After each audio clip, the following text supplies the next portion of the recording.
O título veio em 54, em 74, em 90 e em 2014. O vice-campeonato em 1966, 1982, 1986 e 2002. Só que se a gente fizer um recorte mais recente, são 2 eliminações na fase de grupo nas últimas 2 Copas. Hoje eu tô aqui para trazer como vem sobre a tetracampeã Alemanha. Então, bom, meu povo, já vou pedir para você deixar o seu like nesse vídeo, se inscrever caso você não esteja inscrito ou seguir a gente pelo Spotify e também não esqueça de ativar a notificação para continuar recebendo os vídeos do Como Vem, que tá acabando porque a Copa está chegando. Bom, gente, a Alemanha é uma das grandes seleções quando o assunto é Copa do Mundo, né? Segunda maior vencedora, empatado com a Itália, atrás somente do Brasil. É a seleção que mais disputou finais e a segunda seleção que mais disputou também o torneio, né? A Alemanha só não disputou a Copa do Mundo em 1930 e em 1950.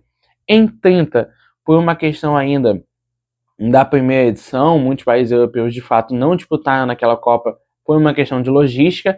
E em 1950 a Alemanha não disputa porque a FIFA só readmite a seleção tanto ocidental quanto oriental a se filiarem de volta algum tempo antes da Copa no Brasil. Ou seja, quando teve condição esportiva, social, política, que seja para disputar a Copa do Mundo, a Alemanha conseguiu a classificação. Então, em mais uma participação, a Alemanha não quer fazer feio, não continuar nessa sequência de cair na fase de grupos.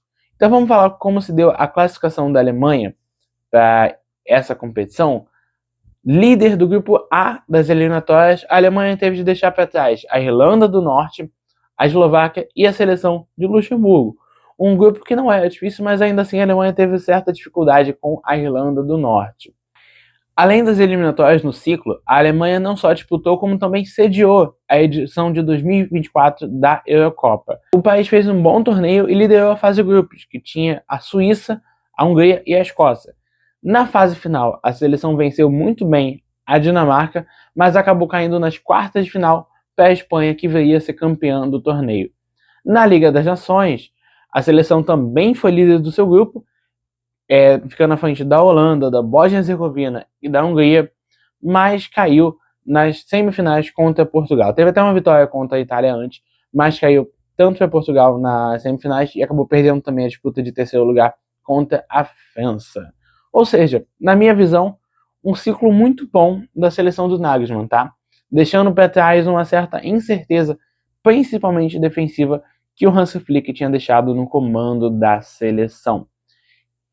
Tendo algumas outras memórias, né, eu falei para vocês sobre a Alemanha, e é muito curioso como a Alemanha ela sempre figura em alguma posição de importância, ela sempre foi assunto pela Copa do Mundo exatamente por essa questão da seleção ser gigante, né? A gente vai ter lembranças da Alemanha de 54 que venceu a forte Hungria. Se a gente avançar no tempo, a gente também vai ter Alemanha e Argentina se enfrentando em finais de Copas de 86 e 90 e cada uma vencendo uma. A gente vai ter a Alemanha de 2002, que talvez não tinha nenhuma seleção tão forte, talvez com estrela somente no meio de campo, mas uma seleção até recheada de jogadores de Bayern de Munique e Bayern 04, que perde para o Brasil na final. A gente tem em 2006 uma Alemanha que cedia a competição, mas que tem uma função talvez não de chegar longe naquele torneio, mas de formar time para a Copa de 2014 que vence aqui no Brasil. Depois disso, eliminações de 2018. A Alemanha em 2018 só vence a Suécia. A Alemanha de 22 cai num grupo que tinha Espanha, Japão e Costa Rica. Então é muito curioso ver como a Alemanha sempre está nesse papel de importância numa Copa do Mundo. E se eu falei de tantos grupos, se eu falei de tantos jogos, é óbvio que eu também preciso falar do grupo da Alemanha de 2026, que tem a seleção do Equador, a seleção de Curaçao e a seleção da Costa do Marfim. Ao meu ver, é um bom grupo para a Alemanha. Tá? É um grupo que vai ter suas dificuldades, a Costa do Marfim é uma seleção forte, Equador tem feito campanhas muito boas, já tinha figurado na Copa passada, nesse ano figura talvez com uma eliminatória até melhor, com uma dupla zaga muito boa, com jogadores já conhecidos internacionalmente, e Curaçao, que talvez seja o elo mais fraco desse grupo. Mas, claro, a Alemanha também, para se preparar nessa Copa do Mundo, fez alguns duelos amistosos, tendo um 4-3 num baita jogo contra a Suíça, mas também uma vitória de 2-1 contra a Gana. Antes da Copa do Mundo, eu não sei quando esse vídeo vai sair, então eu não sei se esses jogos já aconteceram, mas no momento da gravação ainda não. A Alemanha enfrenta a Finlândia e também os Estados Unidos, um dos países sedes na Copa do Mundo. Então vamos embora escalar essa seleção, de como eu imagino que a Alemanha vem para o torneio, nas mãos de Julian Nagelsmann, que está na seleção desde 2023, mas já está certo até o final da Euro de 2028. A Alemanha possivelmente vem jogar numa 4-3-3 e o goleiro titular, ele que quase se aposentou da seleção, Manuel Neuer. O Baumann foi muito mais titular em todo esse ciclo e eu até imaginava que ele fosse também ser titular na Copa do Mundo, mas eu não compreendo que seja possível chamar o Neuer e ele não ser titular. Uma coisa é se ele tivesse um nível muito baixo e se ele fosse para ser terceiro goleiro. Só que não, né, gente? A partida do Neuer, algumas partidas do Neuer na Liga dos Campeões, ainda que ele tenha passado por falha no jogo de eliminação contra o PSG, mas o Neuer ainda é o grande goleiro que é. Então, tendo ele e tendo o Baumann, eu acho que não tem comparação.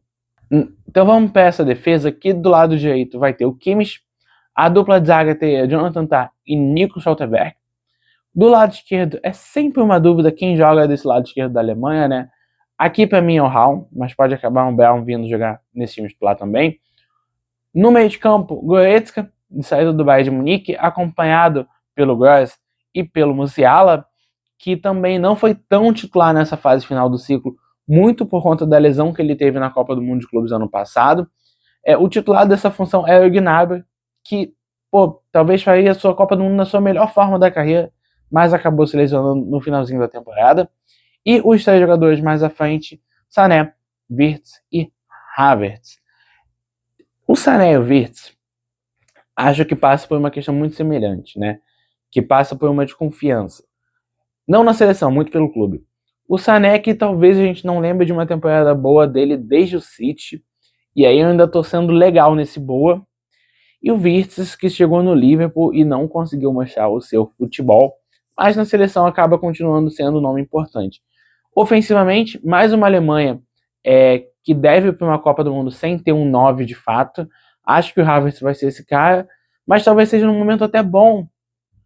Tudo bem que o Havertz faz essa função de segundo atacante desde o Chelsea, né, porque ele fazia no Bayern, mas às vezes o Bayern Leverkusen ainda tinha um 9, já no Chelsea ele já é esse homem mais à frente, mas ele vem de um gol de final de Liga dos Campeões, de uma derrota também, mas ele vem de um gol numa final, ou seja, ele vem motivado para jogar nessa função. Então, gente, é essa Alemanha que vem para uma Copa do Mundo. Não coloco muita fé que é uma Alemanha que pode chegar longe, mas eu entendo que é um grupo muito bom, de jogadores que na seleção jogam bem e de jogadores muito grandes do cenário do futebol mundial. Então, assim, é um grupo para a Alemanha se classificar em primeiro e quem sabe até sonhar em chegar numas quartas, numa semi, enfim. Não é nem um pouco difícil a Alemanha fazer campanhas que superem a de 2018 e a de 2022, mas talvez seja demais para sonhar como um título de 2014. Então, bom, povo, o que eu tenho para falar da Alemanha é isso. Eu vou ficando por aqui. Não esquece de se inscrever no canal e também ativar as notificações para continuar recebendo os vídeos. Eu vou ficando por aqui. Fui!